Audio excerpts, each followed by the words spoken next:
दोस्तों, इस दुनिया में बहुत से वाक्य ऐसे सामने आ जाते हैं जिन पर विश्वास करना थोड़ा मुश्किल हो जाता है। तो आज का वाकया है जिन्नात ने इस लड़की के साथ जो किया उसको देखकर आपकी रूह कांप जाएगी। तो चलिए शुरू करते हैं आज का वीडियो। प्यारे दोस्तों, एक आदमी सूखे पत्ते की तरह इधर उधर भटक रहा था। उसका नाम शरीफ अहमद था और अपने नाम की तरह ही वह शरीफ इंसान था। चलते चलते शरीफ अहमद थक गया था। वह कई दिनों का भूखा था। उसकी आंखों के सामने अंधेरा छा रहा था और कल से उसके हलक में पानी का एक कतरा भी न गया था। अचानक उसकी आंखों के सामने अंधेरा छा गया और वो लड़खड़ाता हुआ जमीन पर जा गिरा। और जमीन पर गिरते हुए उसे हैरानी हुई, क्योंकि एक कमीने को गिरने के लिए बहुत सारी जगह मिल जाती है, लेकिन शरीफ और ईमानदार आदमी को गिरने के लिए एक पाक साफ जमीन भी नहीं मिलती। वह जहां गिरा था वहां एक दरवाजा था। शरीफ अहमद दरवाजा पकड़कर खड़ा हो गया। उसने सर उठाकर दरवाजे की तरफ देखा तो वह एक मस्जिद का दरवाजा था,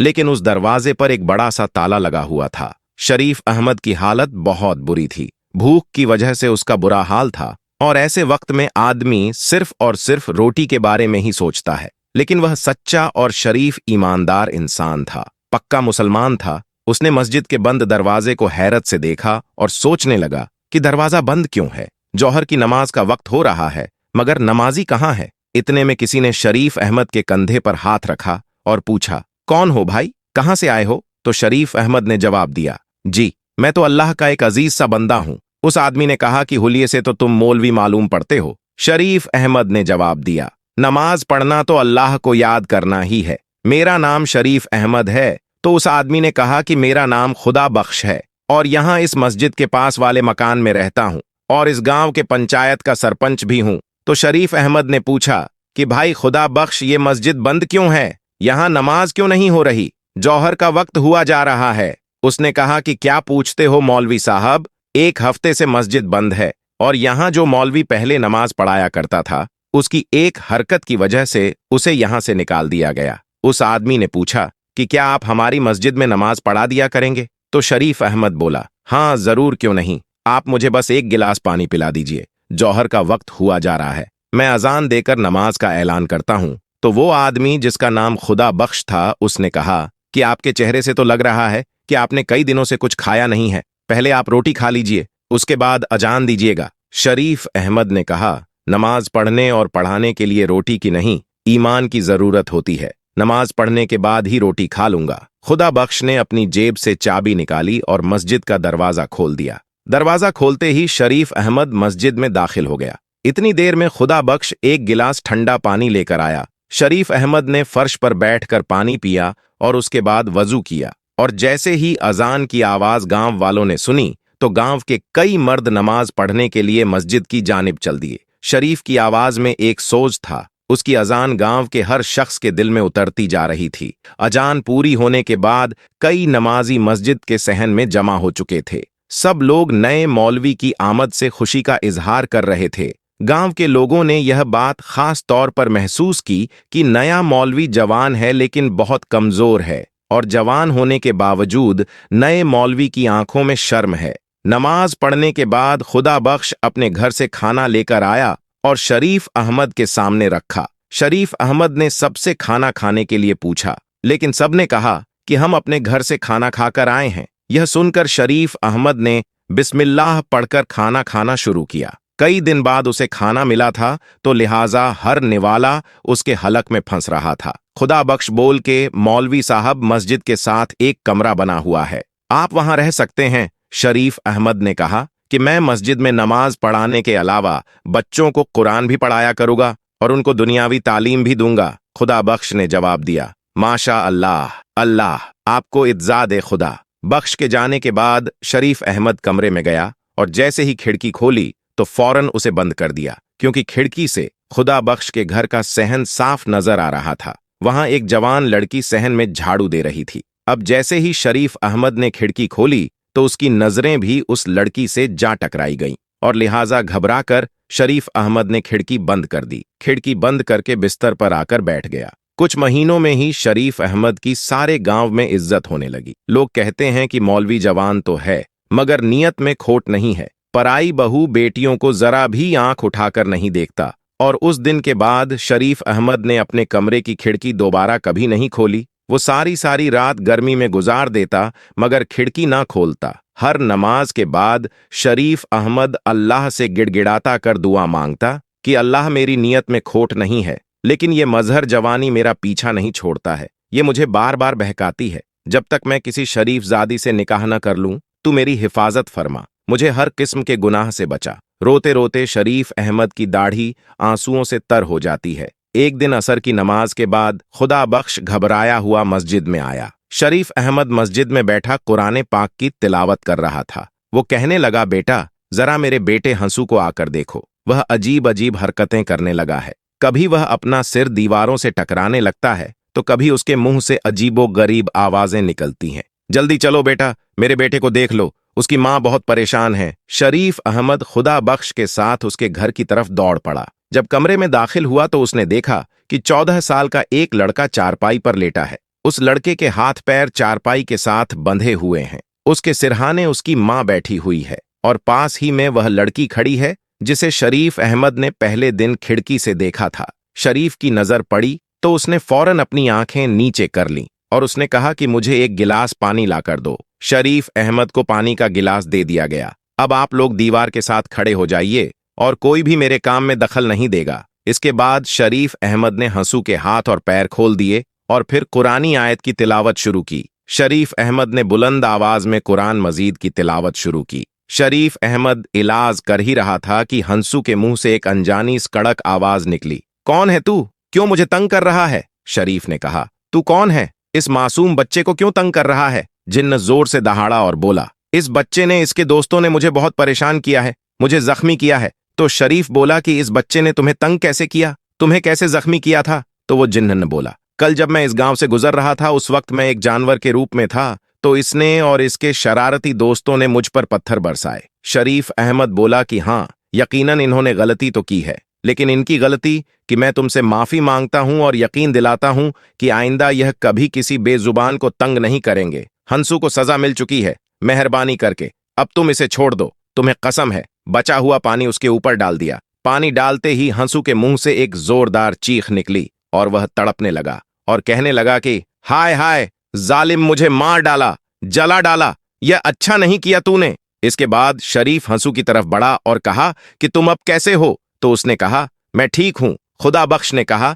कि मौलवी बेटा, तुम्हारा बड़ा एहसान है हम पर। तो शरीफ अहमद ने कहा, मैंने कोई एहसान नहीं किया है, यह तो अल्लाह पाक की कलम का असर है, हालांकि पाक कलम में बहुत बरकत है। यह कहकर शरीफ अहमद ने अपना बैग उठाया और एक कलम और एक दवात निकाली। दवात खोलते ही पूरे कमरे में जाफरान की खुशबू फैल गई। शरीफ अहमद ने कलम को जाफरान में डब्बो दिया और ताबीज लिखने लगा था। ताबीज लिखने के बाद शरीफ अहमद ये ताबीज खुदा बख्श के दाएं हाथ में दिया और कहा कि इस ताबीज को चमड़े में लपेटकर हंसू के सीधे बाजू पर बांध देना। इस वाक्य के तीसरे दिन असर की नमाज के बाद शरीफ मस्जिद में बैठा हुआ था तो हंसू भागता हुआ आया और सलाम करके कहने लगा कि आपको अब्बा जान ने बुलाया है। तो शरीफ अहमद ने अपना बैग उठाया और तेज तेज कदमों से हंसू की तरफ चलने लगा। घर आकर खुदा बख्श की बीवी से पूछा, क्या हुआ? तो उसने कहा कि मौलवी बेटा, ना जाने क्यों उन जिन्होंने मेरा घर देख लिया है। पहले हंसू पर जिन्हन आया था और अब एलिजा पर। तो वो मौलवी शरीफ अहमद ने कहा कि आपको कैसे मालूम कि आपकी बेटी एलिजा पर कोई जिन्न आया है? तो उसकी मां ने अपनी बेटी के बारे में बता दिया कि वह अजीब अजीब हरकतें कर रही है। उसके बाद शरीफ उस लड़की के साथ उसके कमरे में गया और वह वज़ाइफ करने लगा। नमाज के बाद शरीफ अहमद ने कलम और दवात निकाला और ताबीज लिखने लगा। फिर ताबीज खुदा बख्श को दिया और कहा, यह ताबीज चमड़े में सीकर एलिजा के सीधे बाजू में बांध देना। ये कहकर शरीफ अहमद ने अपना बैग उठाया और घर से सलाम करता हुआ बाहर आ गया। अगले दिन शरीफ अहमद मस्जिद में बैठा हुआ कि उसे दोबारा हंसू बुलाने आ गया। उसकी बहन की तबीयत फिर खराब हो गई थी। शरीफ अहमद दोबारा घर गया तो घर जाते ही उसने कुछ नए लोगों को देखा था। वह एक बड़ी उम्र की औरत चारपाई पर बैठी थी, जबकि के सिरहाने पर एक लड़का खड़ा था। एलिजा की मां ने कहा, आओ मौलवी बेटा, घबराओ नहीं, असल में ये एलिजा की सास है और यह इसका मंगेतर है।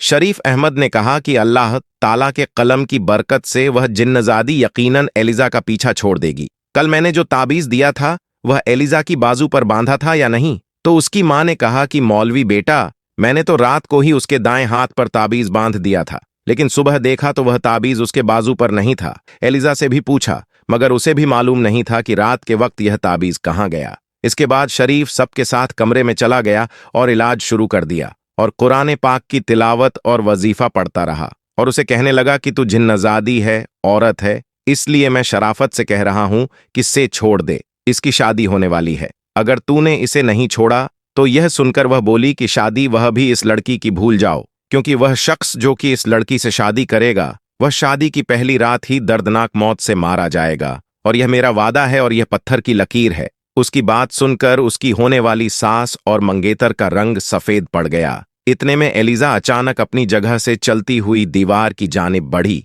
और डंडा लेकर उसके होने वाले शौहर और उसकी मां को मारने लगी और कहने लगी, तू मुझसे शादी करेगा? इतने में एलिजा के माँ बाप एलिजा से डंडा छीनकर उसको काबू करने में लगे और उसको कमरे में बंद कर दिया। इसके बाद एलिजा की होने वाली सास कहने लगी कि माफ करना भाई साहब, आज मैं ये मंगनी तोड़ती हूं, मुझे नहीं करवानी अपने बेटे की शादी तुम्हारी इस बेटी से। यह कहकर वह दोनों माँ बेटा अपने घर चले गए। एलिजा के माँ बाप परेशान हो गए। शरीफ अहमद ने थोड़ी देर इंतजार किया, फिर अपना बैग संभाला और सलाम करता हुआ घर से बाहर निकल गया। शरीफ अहमद परेशान रहा। उसकी समझ में नहीं आ रहा था कि यह जिन्जादी कितनी ताकतवर है जो उसके वजीफे के बाद भी एलिजा पर कब्जा जमाए बैठी है। शरीफ अहमद के जायली वजीफे का भी उस जिन्जादी पर कोई असर नहीं हुआ। यहां पर हम आपको बता दें कि एलिजा पर किसी जिन्नजादी का असर नहीं था, वह तो बस ड्रामा कर रही थी। अगली सुबह शरीफ अहमद बच्चों को कुरान मजीद पढ़ा रहे थे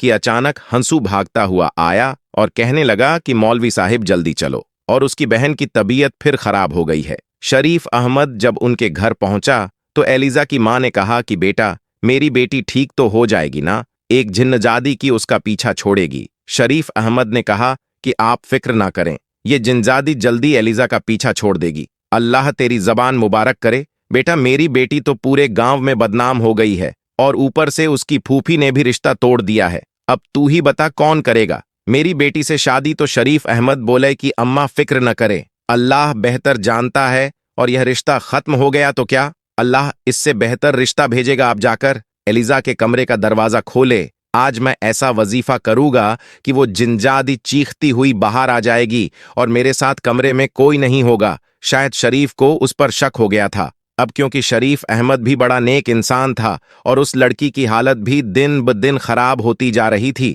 इसलिए शरीफ अहमद आहिस्ता से चलता हुआ एलिजा की चारपाई के पास आया और एलिजा चारपाई पर बैठी हिल हिल कर अल्लाह की वील कर रही थी। शरीफ अहमद चारपाई के पास पहुंच गया, थोड़ी देर तक एलिजा को देखता रहा और फिर बोला, एलिजा, अब तुम ये नाटक बंद कर दो, तुम्हारे ऊपर कोई जिन्जादी नहीं है, मुझे मालूम है। शरीफ अहमद की बात सुनकर एलिजा खामोश हो गई और शरीफ अहमद को घूरने लगी। उसने कहा, तो तुम्हें पता चल गया है कि मैं ड्रामा कर रही थी? शरीफ अहमद ने कहा, हाँ, मुझे पता चल गया है, और तूने अपनी आंखें लाल की हैं। तो एलिजा ने कहा, मैंने अपनी आंखें ग्लिसरीन डालकर लाल की है। शरीफ अहमद ने कहा कि तेरे इस नाटक की वजह से तेरे माँ बाप कितने परेशान हैं। एलिजा बोली कि मुझे अफसोस है इस बात का, लेकिन मैं मजबूर थी, मैंने नाटक रिश्ता तोड़ने के लिए किया था। तो क्या तुझे यह रिश्ता मंजूर नहीं था? हाँ, मेरा उसके साथ कोई जोड़ नहीं था। तो शरीफ ने कहा कि अगर तुझे रिश्ता मंजूर नहीं था तो सीधे सीधे इनकार कर देती, इतना नाटक करने की क्या जरूरत थी? एलिजा ने कहा, मेरा रिश्ता तब किया गया था जब मैं झूले में थी और शादी के वक्त भी मुझसे नहीं पूछा जाना था। मैं 10 जमात पास हूं और उसने तो कभी स्कूल की शक्ल तक नहीं देखी। लेकिन अब तेरा क्या होगा? आसपास हर जगह तो तू मशहूर हो गई है कि तू अजीबोगरीब हरकतें करती है। यह सुनकर एलिजा कहने लगी, मुझसे शादी वही करेगा जिसे मालूम है कि मेरे ऊपर किसी जिन्जादी का कब्जा नहीं है। शरीफ अहमद ने कहा, क्या मतलब? तो लड़की बोली, या तो तू बहुत मासूम है या फिर बन रहा है। शरीफ अहमद बोला, क्या मतलब है तेरा? शरीफ अहमद सब कुछ समझ तो गए थे लेकिन अनजान बन रहे थे। शरीफ अहमद ने कानों को हाथ लगाए और अपना बैग संभालकर कमरे से बाहर निकल गया। क्या हुआ बेटा? एलिजा की मां ने कहा, बेटा क्या जिन्जादी ने एलिजा का पीछा छोड़ दिया? तो शरीफ अहमद बोला कि जी, बहुत ही जल्दी जिन्जादी एलिजा का पीछा छोड़ देगी। एलिजा की मां परेशान थी कि इससे अब शादी कौन करेगा। फूफी ने तो उसका रिश्ता तोड़ दिया है, आसपास के गांव में तो मशहूर हो गया है